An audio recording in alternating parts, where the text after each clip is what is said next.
오늘은 일반고 출신의 자녀를 서울대 의대에 진학시킨 어머니를 모셨습니다.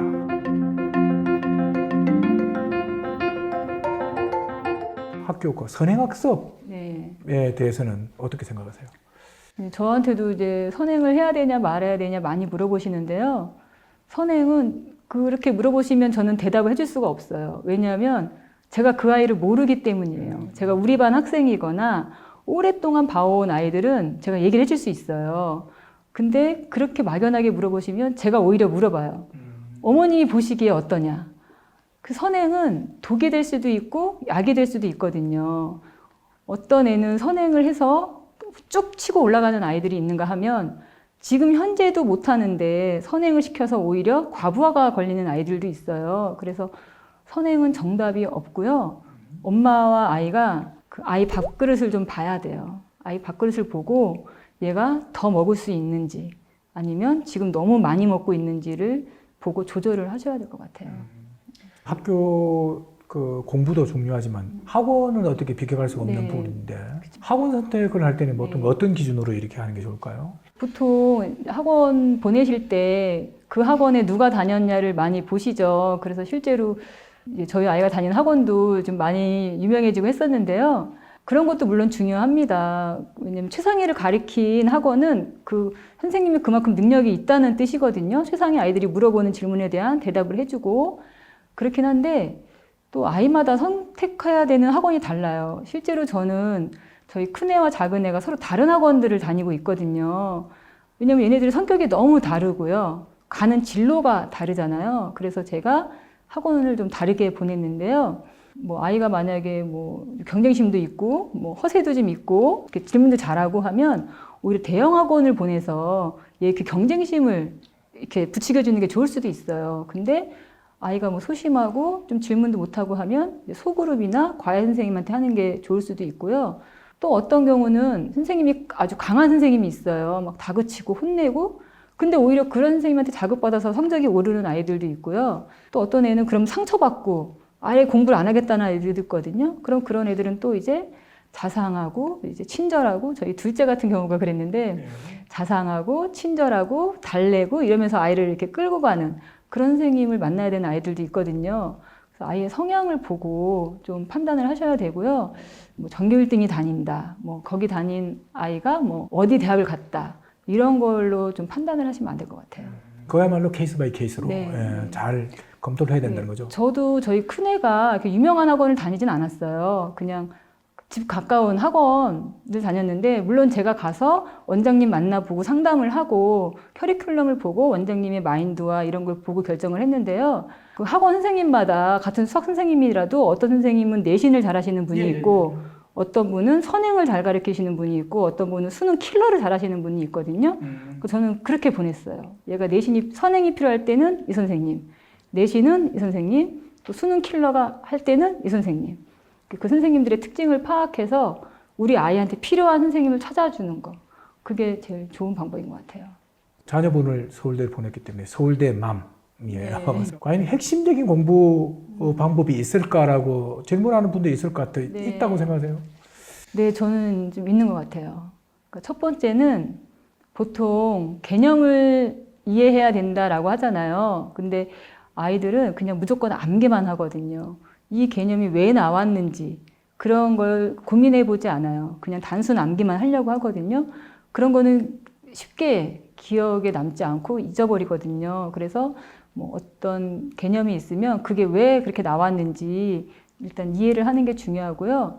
두 번째는 꼼꼼하고 철저하게 공부를 해야 되는데 아이들이 그렇게 하지 않거든요. 아이들은 교과서를 보고 이건 나오겠다, 이건 안 나오겠다. 자기가 판단을 해서 골라서 봐요. 그러지 말고 정말 교과서에 있는 뭐 그림, 도표, 뭐 저희 아들 같은 경우는 제가 중학교 때 공부시킬 때 주석까지도 보게 했거든요. 이런 식으로 정말 꼼꼼하게 다 보고 또 봤으면 확인을 해야 되잖아요. 그 철저하게 확인을 하는 과정이 필요해요. 설명하기를 한다든지 아니면 백지에다 쓰는 그런 과정을 통해서 내가 정말 다 완벽하게 외웠나 이런 걸 하는 것도 중요하고요.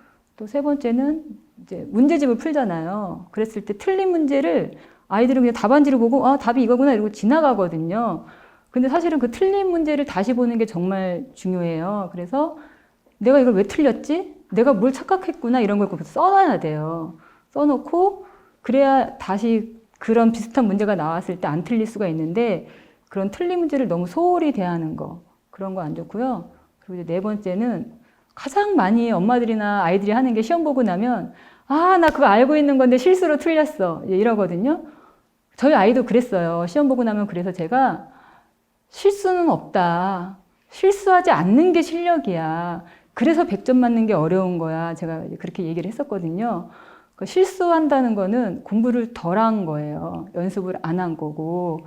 근데 아이들은 그걸로 위안을 삼으려고 하거든요. 엄마들도 우리 아이는 원래 잘하는데 실수로 점수가 이 정도밖에 안 된 거라고 좀 위안을 하세요. 그래서 그걸 냉정하게 그냥 실력으로 인정하고 실수하지 않는 실력을 기르는 게 중요한 것 같아요. 입시 과정을 거치는 기간 동안에 많이 힘들었을 것 같아요. 어떤 점이 참 가장 힘들던가요? 일단은 제가 낮에 또 직업이 있으니까 아침 일찍 일어나야 되잖아요. 근데 아이가 밤에 새벽에 오니까 새벽에 올 때까지 또 픽업한다든지 이제 기다려준다든지 이러면서 체력적으로 잠을 잘 못 자고 하니까 그런 것도 좀 힘들었고 저도 그렇지만 아이도 그렇고 유명세라는 게 있잖아요. 이제 그런 게 있다 보니까 얘 이제 일거수일투족이 다 이제 입에 오르내리고 하니까 1등이니까. 네. 예, 예. 얘가 좀 성적이 1학년 3월 모의고사 때 성적이 좀 내려갔었어요. 들어갈 때 1등으로 들어갔는데 그럼 이제 주변에서 우연히 뭐 1등 했다 뭐 이러면서 그런 말들 들을 때 또 속상하기도 하고 또 아이가 잠 못 자고 얘도 힘들고 공부하는 게 안쓰럽잖아요. 그 아이를 보는 게. 또 힘들게 공부하는 거 보면서 또 안쓰럽기도 하고 또 내가 만약에 그 6장의 수시를 쓰는데 아이가 선택할 수 없거든요. 그래서 제가 설명회 다니고 이제 조언 듣고 하면서 6장을 어디를 쓸까, 어떤 전형을 쓸까 고민을 하는데 혹시 내가 잘못된 선택을 해서 얘가 이뤄놓은 거를 헛되게 하지 않을까 그런 또 불안감도 있고 그랬죠. 네. 지금 이제 올해 입시가 이제 얼마 안 남았어요. 네. 지금 이제 여름 방학이잖아요. 네. 이 여름 방학 어떻게 보내야 돼요? 여름방학이 너무 중요하죠. 특히 의대 같은 경우에 최저가 아주 높거든요. 최저도 높고 또 이제 뭐 최저를 안 쓰는 학생들도 있겠지만 거의 상위권 대학은 다 최저가 있는 경우도 많고 특히 의대 같은 경우도 많고 하기 때문에 이제 기말이 끝나고 나면 학교도 자기소개서 쓴다, 뭐 대입 상담한다 아주 어수선해요. 어수선하고 이제 아이들도 이미 원서를 쓰면 그 대학에 붙었다고 생각을 해요. 거기 붙은 줄 알고 마음이 이렇게 들떠 있거든요. 그럴 때 주변에 휩쓸리지 말고 만약에 수능 최저가 있다거나 정시가 있으면 방학 때 다시 한번 그 수능 과목을 되돌아보는 그런 시기를 한다든지 아니면 좀 환경을 바꿔서 지금까지 다니던 학원이나 이런 걸 뭐 끊고 뭐 인강으로 한다든지 아니면 저 같은 경우는 7월 달에 대치동으로 다녔었거든요. 뭐 이제 그런 식으로 약간 분위기를 좀 바꾸고 이제 계획을 세워서 방학 동안에는 한번 내가 이 수능 과목을 다시 한번 본다. 모든 과목을 다시 한번 본다. 뭐 사탐, 과탐 같은 경우는 다시 한번 개념을 확실하게 정리한다. 방학 때 개념 정리하고 뭐 9월부터는 문제풀이를 한다. 이런 식으로 본인만의 좀 계획을 세우셔서 방학을 잘 보내시길 바랍니다. 여름이 되게 중요하네요. 여름 너무 중요하죠. 네, 너무 중요해요. 수험생 또 학부모들 이제 지금 한창 준비하고 있는 분들은 마지막으로 이분들한테 진심으로 해주고 싶은 말씀이 있다면. 네. 먼저 수험생 분들께는 본인만의 페이스를 유지하라고 말씀드리고 싶어요. 그 입시를 주로 마라톤에 비유하는데요. 다른 친구들을 보면 조급하고 불안하고 뭐 후회도 되고 하겠지만 입시는 어쨌든 끝까지 가는 사람이 승리하는 거고 또 결과를 봐야지 알 수 있는 거거든요. 입시는 결과가 어떻게 될지 정말 아무도 몰라요. 그래서 주변에 동요되지 말고 본인의 페이스대로 끝까지 완주하기를 바라고요. 학부모님들께는 제가 이제 초, 중, 고 좀 나눠서 얘기를 드리고 싶은데 초등 학부모님들께는 그냥 멀리 보시라 이런 말씀을 드리고 싶어요. 지금 뭐 저도 물론 그랬지만 그때 얘가 이걸 안 하고 뭐 이 학원을 안 다니면 얘가 뭐 계속 공부를 못할 것 같고 뒤처질 것 같은 불안감이 있어요. 조급함이 있는데 초등 때 가장 중요한 거는 아이가 앞으로 긴 길을 가야 되잖아요. 그때 공부 너무 싫어, 공부 너무 힘들어, 지겨워, 이런 공부에 대한 부정적인 감정이 들지 않게 하는 게 제일 중요하거든요. 그래서 얘가 앞으로 먼 길을 가야 되니까 그 페이스 조절을 하면서 속도 조절을 하면서 좀 멀리 보시라고 하고 싶고요.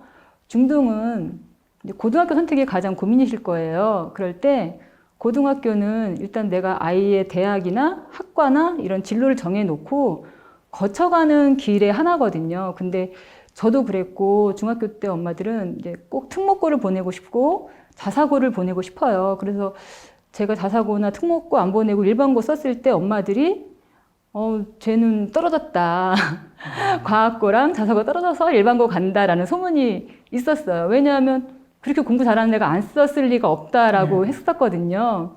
그래서 저는 이제 나름 소신을 가지고 이제 송도고의 프로그램들을 보고 믿고 지원을 했었는데도 그런 소문이 났었어요. 그만큼 중학교 엄마들은 그런 특목고에 대한 환상이 있어요. 거기만 가면 다 잘 될 것 같은. 근데 그렇지 않거든요. 오히려 일반고 가면 더 잘했을 애가 그런 데 가서 내신이 너무 낮아서 원하는 대학 못 가는 경우 많이 봤어요. 그래서 고등학교를 목표로 하지 마시고 대학을 목표로 보고 내가 이 대학 학과를 가기 위해서 어떤 고등학교 라인이 제일 유리할까, 우리 아이에게. 그걸 목표로 고등학교 선택하시면 될 것 같고요. 고등학교 학부모님들은 다 아시겠지만 아이 성적이 뭐 엄마가 어떻게 한다고 달라지지 않습니다. 그러니까 그냥 마음을 비우시고 이 아이가 특히 수시 같은 경우에 아니면 뭐 얘가 그 고등학교 생활하는 걸 보시면서 얘가 수시가 맞을지, 뭐 논술 전형이 맞을지, 정시가 맞을지 이런 거를 좀 파악을 하셔서 그 라인으로 대입 전형을 빨리 결정하시는 거, 빨리는 아니고 그래도 한 2학년 중반에는 결정하시는 게 좋을 것 같고요. 그래서 입시는 선택과 집중이거든요. 그래서 어떤 전형이 우리 아이한테 가장 맞을지 선택하셔서 그 길을 집중해서 가시는 게 좋을 것 같고요. 이제 수시를 하신다면 입시 전형이 너무 많아요.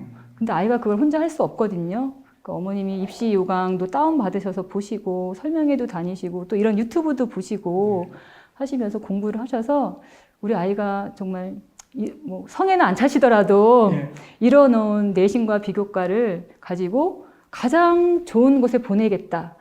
가장 내가 후회 없는 대입 선택을 하겠다. 그런 마음으로 공부하시기를 부탁드립니다. 나오셔서 고맙습니다. 네, 고맙습니다. 감사합니다.